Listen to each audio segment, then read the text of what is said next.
Chciałoby się powiedzieć: dobry wieczór, moje drogie dzieci. A że zasadniczo właśnie tak można powiedzieć, więc mówię: dobry wieczór, moje drogie dzieci. Dawno się nie widzieliśmy w dobranockach, ale bajki wracają. Serdecznie zapraszam na nową opowieść. W pewnej krainie była fabryka, w której produkowano piłki. Każdego popołudnia z fabryki wyjeżdżały wielkie ciężarówki, którymi wywożono ogromne ilości piłek i rozwożono je do różnych sklepów. W jednej z takich ciężarówek, w pewnym worku, były dwie piłki, dwie przyjaciółki. Trafiły, tak się wydarzyło, do pewnego domu dziecka.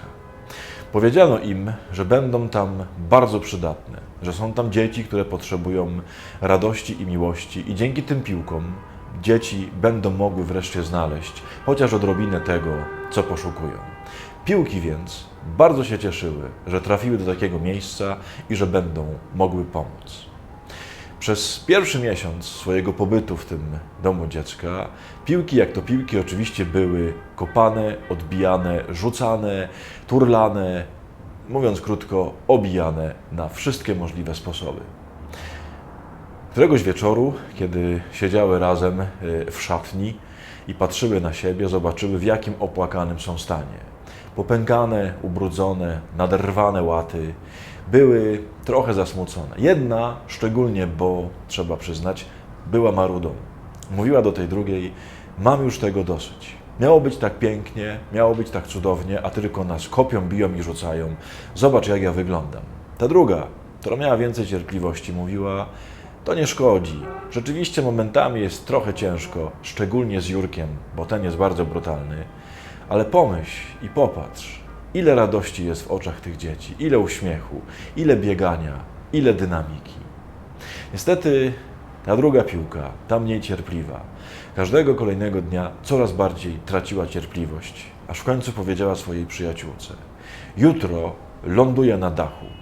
Poczekam, aż mnie ktoś bardzo mocno kopnie i tak skieruję swój lot, żeby wylądować na dachu, żeby mnie już nigdy nie mogli ściągnąć. Będę sobie tam leżała, będzie mi dobrze i będę miała wreszcie spokój.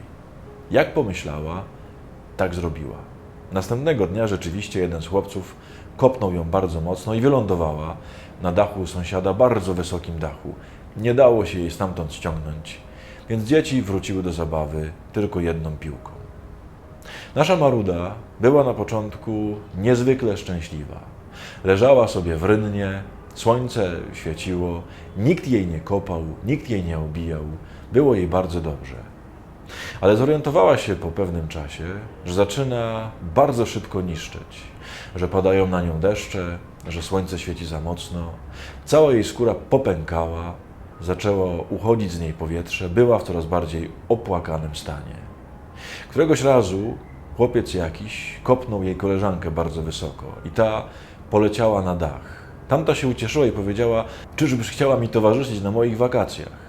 Ale tamta uśmiechnęła się tylko i powiedziała: nie, wracam na boisko.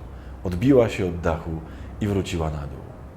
Nasza Maruda została sama. Po pewnym czasie powietrze uszło z niej całkowicie, wszystkie łaty jej odpadły. Mówiąc krótko, piłka dokonała swojego żywota. W szatni na dole jej koleżanka właśnie była w rękach jakiegoś małego chłopca, który ją ucałował w podrapane łaty i powiedział: kochana piłko, do zobaczenia jutro. Jak dobrze, że cię mam. Jeśli chcesz kochać w życiu, to będą odbijać, będą kopać, będą turlać, poobijają na wszystkie możliwe sposoby. Jest drugie wyjście. Można się odsunąć na bok i mieć święty spokój. Ale ja chyba wolę, żeby ktoś pocałował i powiedział: jak dobrze, że cię mam. Nawet jeżeli będę bardzo poobijany.